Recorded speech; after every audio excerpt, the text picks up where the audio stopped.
Bonjour, Hervé Pelofi, je suis agriculteur sur la commune de Foix. Donc je suis en GAEC avec ma fille, mon fils et mon neveu qui sont installés, qui m'ont rejoint en 2017 et moi je suis installé depuis 1985. Notre production c'est essentiellement bovin-viande avec l'utilisation des estives et puis des chevaux. Nous avons une trentaine de juments et 300 mères au niveau des bovins. Voilà, le GAEC fait vivre 4 familles aujourd'hui. Et après avoir eu un parcours syndical, président des jeunes agriculteurs, président de la fédération départementale du syndicat des exploitants agricoles de l'Ariège et de la région, j'ai eu aussi le poste d'administrateur à la FNSEA. C'est la première fois qu'un Ariégeois pouvait siéger à la FNSEA et ce poste on l'a conservé puisqu'aujourd'hui c'est Sophie Alzieux qui pour la deuxième fois est au poste d'administratrice à la FNSEA. C'est important parce que c'est le moyen pour l'Ariège de pouvoir se faire entendre à Paris et donc au niveau syndical, c'est pas tous les départements qui ont cette chance et il faut qu'on essaie de garder ce que j'ai réussi à acquérir à l'époque. Donc aujourd'hui on se présente aux élections de Chambre d'agriculture. Les syndicats sont venus me chercher, c'était fin août. Ils sont venus me chercher pour être tête de liste en sachant que le candidat d'il y a 6 ans avait jeté l'éponge et souhaitait ne pas repartir pour des raisons personnelles. Donc comme ils n'avaient pas de candidat, ils sont venus me chercher après avoir eu 2 ou 3 interrogations sur d'autres personnes qui ont refusé la mission.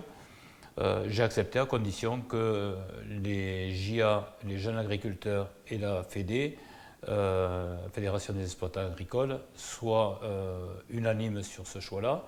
Et ensuite, cette possibilité aussi m'est offerte parce que je peux me libérer à la maison. Être président de chambre, ça prend beaucoup de temps. Et c'est vrai que j'ai 3 trentenaires à la maison qui n'ont pas essentiellement besoin que je sois présent tous les jours sur l'exploitation. Voilà, ça c'est le premier, je dirais la première étape. La deuxième étape qui est catastrophique pour l'Ariège, c'est qu'au dernier moment, le président sortant a souhaité repartir pour laisser la place en suivant l'ancienne présidente des jeunes agriculteurs. C'est une candidature un petit peu en trompe-l'œil.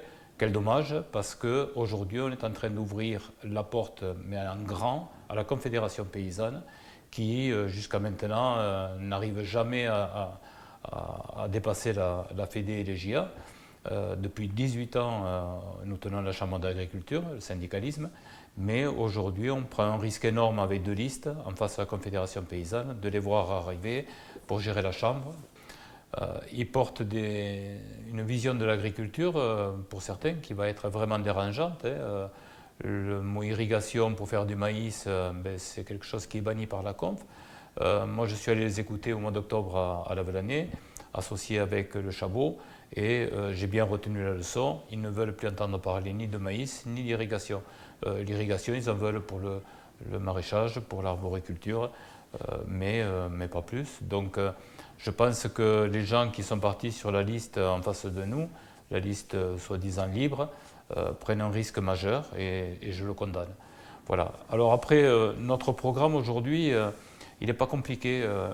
Je crois qu'on veut essayer de rectifier le tir, c'est-à-dire recentrer un petit peu la mission de la Chambre d'agriculture pour faire du développement. La Chambre d'agriculture, jusqu'à aujourd'hui, dans la dernière mandature, s'est aussi occupée d'activités commerciales et d'après moi, c'est une erreur parce qu'après avoir sillonné tout le département dans tous les sens, on s'aperçoit que les gens, la plus grosse problématique qu'ils ont aujourd'hui, c'est un manque de revenus.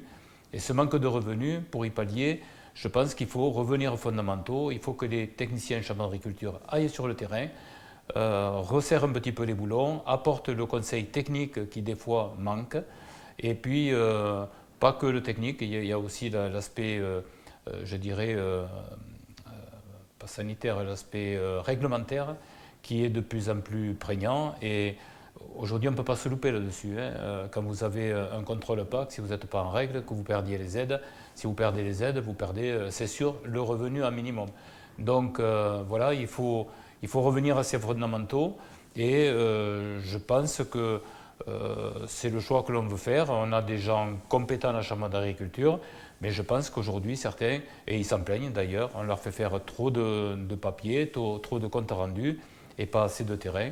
Et ensuite, il faudrait essayer de limiter un petit peu ce turnover que nous avons sur nos exploitations.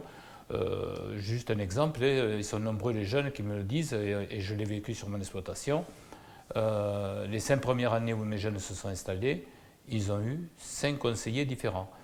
Et je ne pense pas qu'un conseiller qui change tous les ans soit capable d'apporter quelque chose de positif sur une exploitation.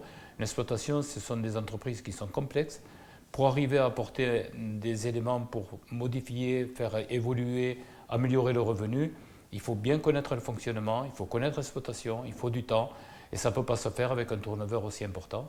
Donc il faut fidéliser les gens, il faut, je pense, les considérer, les salariés de la Chambre, les fidéliser, les mettre plus sur le terrain. Et en plus, c'est tout ce qu'ils demandent. Hein. Ils ne demandent pas autre chose. Donc voilà, c'est un gros changement à ce niveau.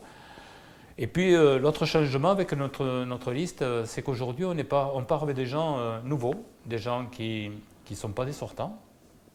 Et entre parenthèses, il y a 6 ans, ceux qui avaient pris la Chambre, ils étaient dans ce cas de figure. Et ces gens arrivent avec des idées nouvelles. Puis des gens, une partie, il y a 8 mois en arrière, je ne les connaissais pas. Ça veut dire que ce n'est pas un club privé. Ce sont des gens qui viennent d'horizons complètement différents, déjà de tous les coins du département, de différentes productions. Et je crois que cette complémentarité et ce brassage de gens nouveaux, que certains ont une expérience autre que l'agriculture, en plus, des jeunes très intéressants, avec beaucoup de jeunes, je pense que ça peut amener un plus. Et vous savez, ce turnover, c'est important pour faire évoluer le monde agricole. Voilà. Donc moi, j'ai l'expérience à travers tout le parcours syndical que j'ai eu. Et puis dans les 3 derniers mandats, j'étais proche de la Chambre d'agriculture.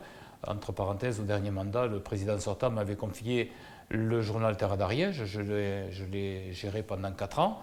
Et puis, quand la journaliste est partie, j'ai laissé la place puisque je ne pensais pas repartir aux élections. Je m'étais retiré un petit peu, je dirais, de la mouvance proche du pouvoir dans l'agriculture. On est venu me rechercher, j'ai accepté. Je pense que l'expérience que j'ai, je peux la mettre au service d'une équipe et faire avancer cette équipe. Surtout une équipe motivée et une équipe qui va arriver avec des idées un petit peu nouvelles pour, on va arrêter certains endroits où il y a un peu de copinage pour faire des choses un peu plus positives.